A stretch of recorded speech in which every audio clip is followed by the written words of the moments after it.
In this video, I want to look at 7 of the worst modern LEGO Star Wars sets. By modern, I am referring to any LEGO Star Wars set released in 2020 and above, and those in this video are generally poor sets that were not too well received by the community. The first set I want to look at was released all the way back in 2020, and that is the Sith TIE Fighter, or otherwise known as the TIE Dagger.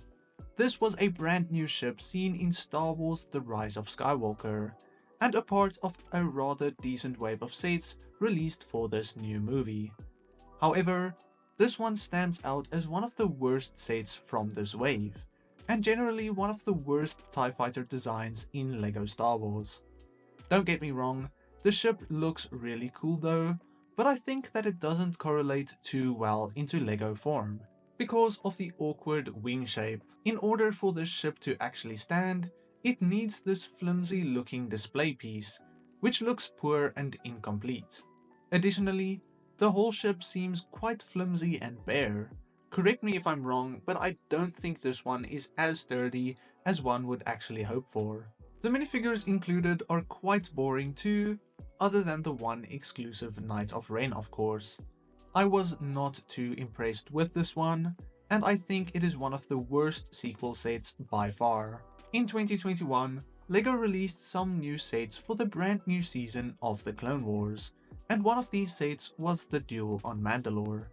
Right off the bat, this looks like a Junior's 4+ set, despite being released as the standard $20 playset. We get a rather lackluster throne piece, Darth Maul's caged box, and the 2 minifigures of Darth Maul and Ahsoka of course, which are the only standout things of this set really.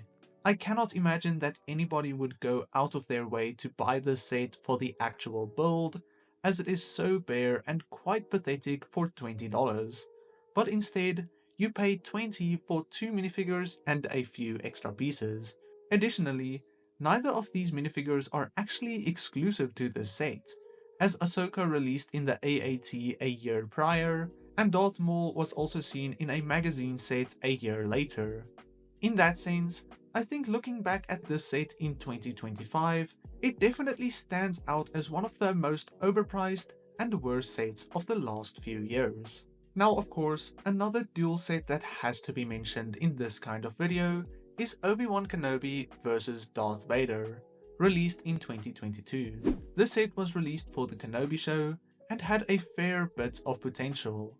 However, it came out as an incredibly boring, basic $50 set. Although for $50 you get a fair amount, such as 4 minifigures, over 400 pieces, and a decent play piece, but for the most part, this is simply a thick base plate with a few bolts attached to it, and basically nothing else. This is widely considered as one of the worst or even most hated LEGO Star Wars sets ever released, because of how minimal it is for the $50 you actually spend. And generally, Kenobi as a show did not perform too well, so getting this set and the few minifigures included did not seem worth it at all. The only really standout thing about this one is the Ned B minifigure, as it is fairly good and interesting with its new head and torso mold, but the Obi-Wan and Darth Vader minifigures aren't anything too special, neither is the Captain Tala minifigure. In the same year, from another newer Star Wars show, we saw Boba Fett's throne room. Now at first, I thought this set looked super interesting, and it was a fun remake of the 2012 Jabba's Palace. However, it is in almost every way worse than the original 2012 set. The build is significantly smaller and less interesting than Jabba's Palace, and is of course based on the Book of Boba Fett, where Jabba is completely out of the picture. We see a whole bunch of minifigures from this new show, such as Boba Fett, Fennec Shand, and Bib Fortuna, and then a bunch of fitting characters too, that are not the most interesting to most LEGO Star Wars fans though. Once again, similar to Kenobi, the show this set was based on didn't perform too well, and thus sets around this part of Star Wars might be way less appealing to most fans. Additionally, for $100 retail price, this one is worth less than $70 after retirement, which actually says quite a lot. Real quick, if you enjoy any of my videos, consider subscribing, as it supports this channel so much. Once again, another set released in 2022 is The Justifier, based on The Bad Batch Season 2. In my opinion, this is one of the biggest failures for a new set in quite some time, as it retailed for a crazy $170 and is now worth only around $100 in new condition on the aftermarket, which for a set that retired almost 2 years ago is quite insane. This ship is quite uninteresting and a weird choice for a new set around this show, when there are a few others that would be way more desirable. However, this set evidently feels like a quick cash grab from LEGO's side, as it includes Cad Bane, a minifigure that seemed quite sought after at the time. However, that $170 price mark was enough to let people rather skip on this one, or get the minifigure on its own on Bricklink, because the rest of the set really isn't interesting at all. The ship is boring and for the most part unrecognizable, and wouldn't act too well as a play or a display set, compared to similarly priced sets released around this time. I would argue that this is high up on the list of worst and most overpriced Star Wars sets ever released. A set that I have talked about way too much recently is Yoda's Jedi Starfighter, released in 2023. This one stands out to me as one of the most unnecessary remakes, as we saw the first version of this set 6 years before in 2017, and already that wasn't the most sought after or desirable LEGO Star Wars set.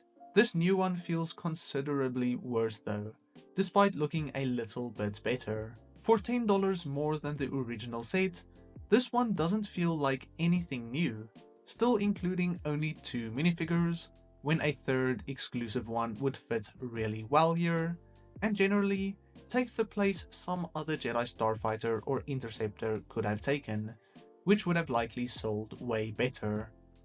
Hopefully this was the last time we see this ship in quite a few years, as there is really no need for a third one after this one. The final set I want to look at is the Creative Play Droid Builder, released for the 25th anniversary in 2024. This set is not terrible.